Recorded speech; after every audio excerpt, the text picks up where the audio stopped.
Bob Sternfels, the global managing partner of McKinsey, recently said the firm employs 60,000 people, and 25,000 of them are AI agents. Read that again. The biggest, most prestigious consulting firm in the world is saying that almost half of its workforce is software. So the question we get every week, is AI replacing junior consultants? Is it paranoia, or is it a legit question to ask? Let's answer it properly.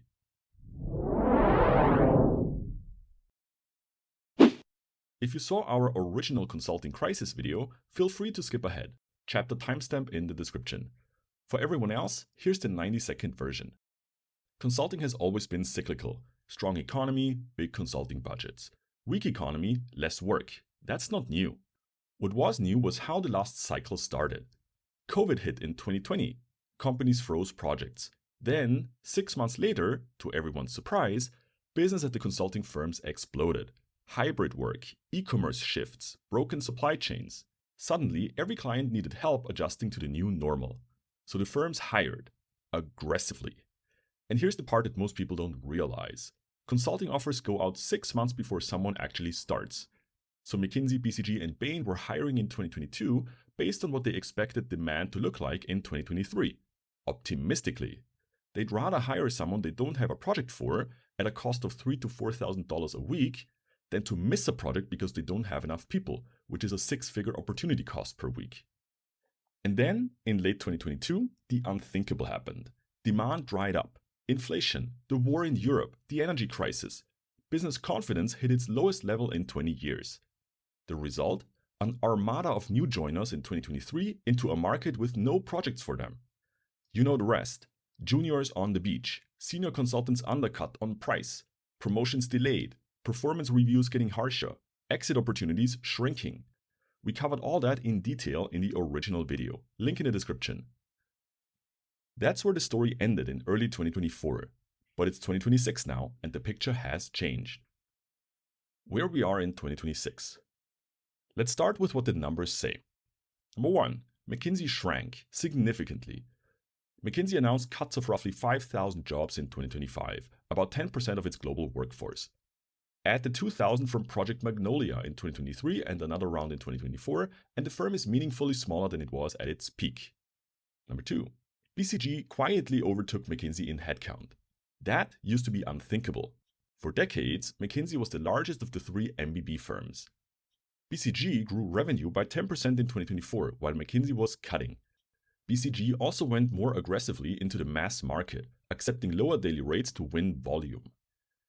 Number 3, partner elections at McKinsey were cut almost in half. In 2022, McKinsey elected 400 new partners. In 2025, that number was down to 224. So this isn't just a junior problem anymore. We already knew this from former colleagues, but now it also shows up in the numbers. The pyramid is tightening at every level. Number 4, daily rates are coming down. The average daily rate for a McKinsey project team member used to be north of $7,000. A team of 3 could easily cost a client $100,000 per week. Clients started saying no. Other firms started undercutting at less than half that rate, sometimes under $3,000 per day. McKinsey blinked. They're now bidding for projects at prices they would have laughed at 3 years ago. We see this from the client side ourselves. We are now the ones reviewing the proposals and the daily rates are at a race to the bottom. Number 5, on the project teams, you're seeing the JEM phenomenon. JEM stands for Junior Engagement Manager. The idea? Instead of staffing an expensive engagement manager to run a project, the firm staffs a strong senior associate and lets them do the EM job at the senior associate price. The result? Engagement managers, formerly the most in-demand people in the firm, are now sitting on the beach. And the senior associates who can't JEM are also struggling because their slots are getting filled by cheaper associates or business analysts. So the squeeze isn't just at the bottom anymore, it's compressing the whole pyramid. The good news, if you can call it that, the bottom is most likely behind us. The economy is dynamic, and a dynamic environment is usually good for consulting. Companies hire consultants exactly because the world is moving fast and they don't know what to do. AI investments, geopolitical shocks, the energy market, the dollar, there's plenty for clients to be confused about. So the projects are coming back. They're just smaller, cheaper, and staffed leaner.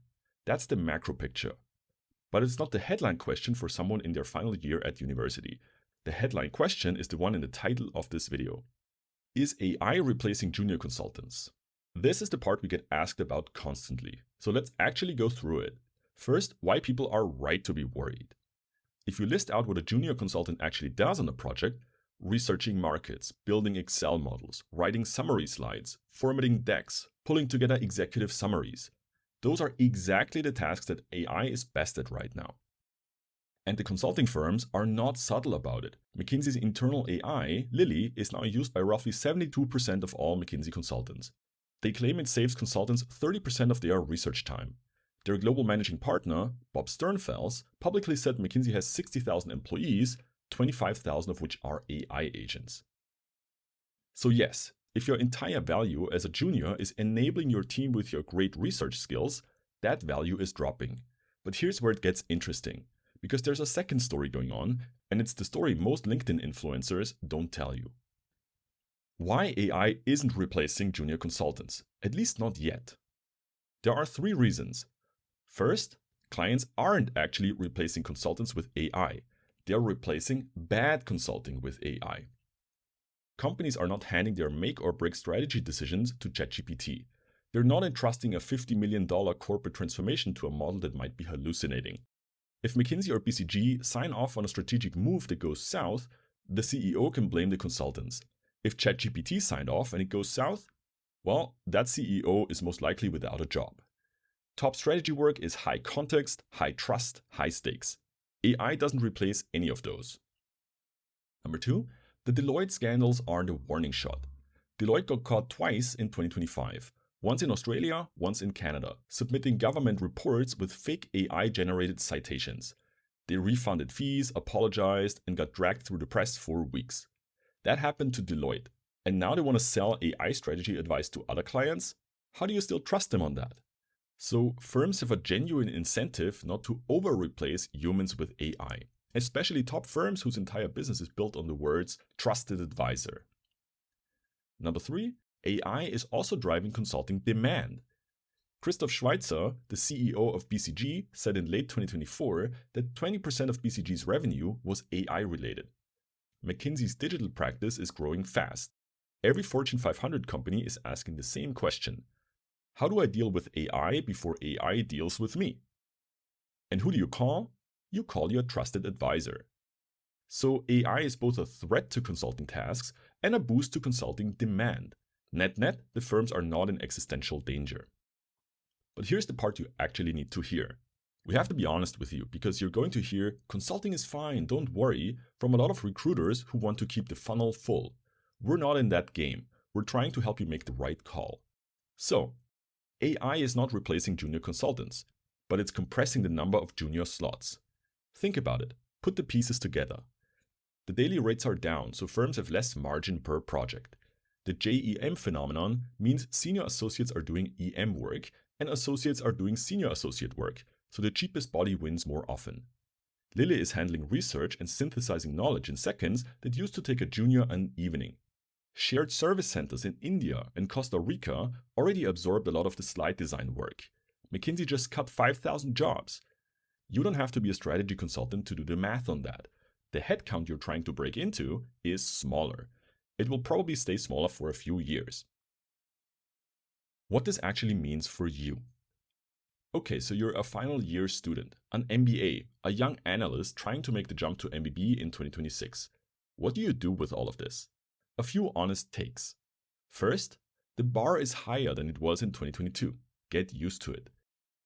In the hiring spree years, the firms didn't admit they were lowering standards, but somehow they always hit their recruiting numbers. That game is over. Right now they're hiring tightly, only the people they're genuinely excited about. Which means your CV, your case prep, your PEI stories have to be great, not just passable. The firms are not handing out offers like crazy anymore. Number 2, be the rock star or be the specialist. Don't be the person stuck in the middle.